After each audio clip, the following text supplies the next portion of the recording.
ಹಣಕ್ಕೋಸ್ಕರವಾಗಿ ಆ ಭೂಮಿ ಕೊಡಬೇಕು ಅಂತಕ್ಕಂಥದ್ದು ಇಲ್ಲ ಅಲ್ಲಿ.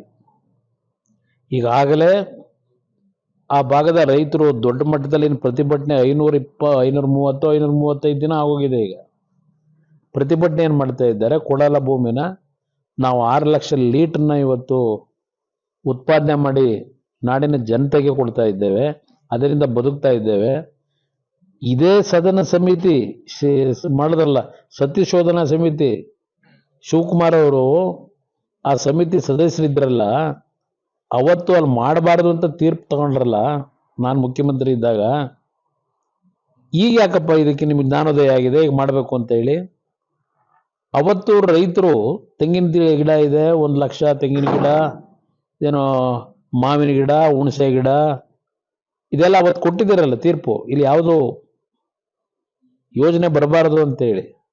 ಈಗ ಯಾತಕ್ಕಪ್ಪ ಜ್ಞಾನೋದಯ ಆಯ್ತು ನಿಮಗೆ ಈ ಯೋಜನೆ ಬೇಕು ಅಂತ ಹೇಳಿ?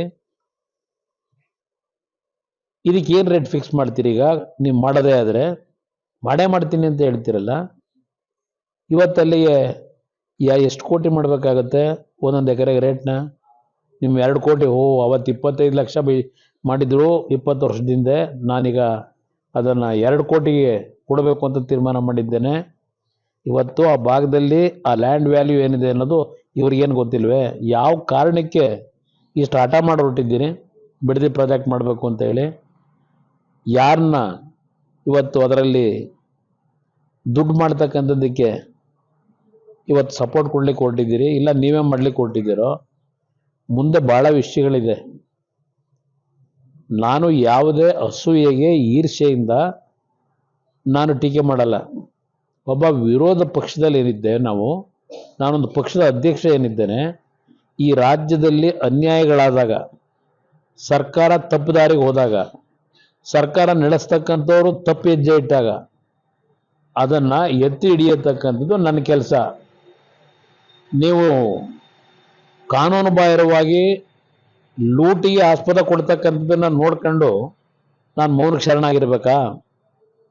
ನಾನು ನಾಡಿನ ಜನತೆಗೆ ಹೇಳ್ತಕ್ಕಂಥದ್ದು, ಈಗಿನ ಸರ್ಕಾರ ನಿಜಕ್ಕೂ ಪ್ರಾಮಾಣಿಕವಾಗಿ ಕೆಲಸ ಮಾಡಿದ್ರೆ ಓಪನ್ ಹಾರ್ಟೆಡ್ಲಿ ನಾನು ಬೆಂಬಲ ಕೊಡ್ತೀನಿ.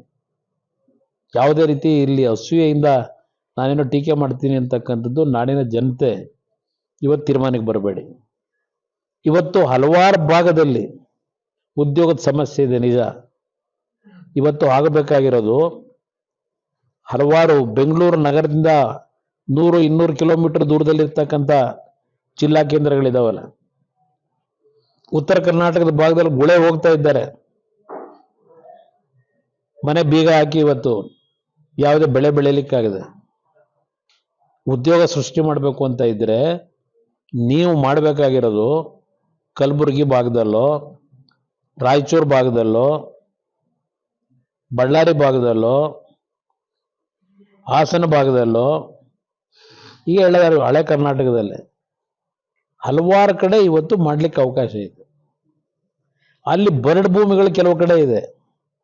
ನಾನು ರೈತರು ಒಳ್ಳೆ ಫಲವತ್ತಾದ ಭೂಮಿ ಇಟ್ಕೊಂಡು ಆ ಭೂಮಿನಲ್ಲಿ ಬೆಳೆ ಬೆಳೆದು ನೆಮ್ಮದಿಯಿಂದ ಕುಟುಂಬಗಳು ಬದುಕ್ತಾ ಇರತಕ್ಕಂಥ ಜಾಗದಲ್ಲಿ ಮಾಡಬೇಕು ಅನ್ನೋದು ಹೇಳಲ್ಲ.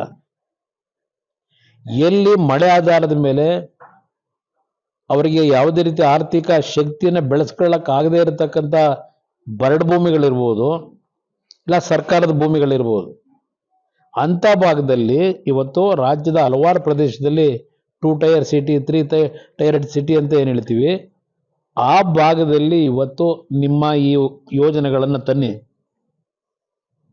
ರೈತರು ಬೆಂಬಲ ಕೊಡ್ತಾರೆ, ನಾಡಿನ ಜನತೆನೂ ಬೆಂಬಲ ಕೊಡ್ತಾರೆ. ಬೆಂಗಳೂರು ಸುತ್ತಮುತ್ತವೇ ಇನ್ನೂ ಎಷ್ಟು ದಿನ ಗಿರಿಕೆ ಹೊಡಿತೀರಿ?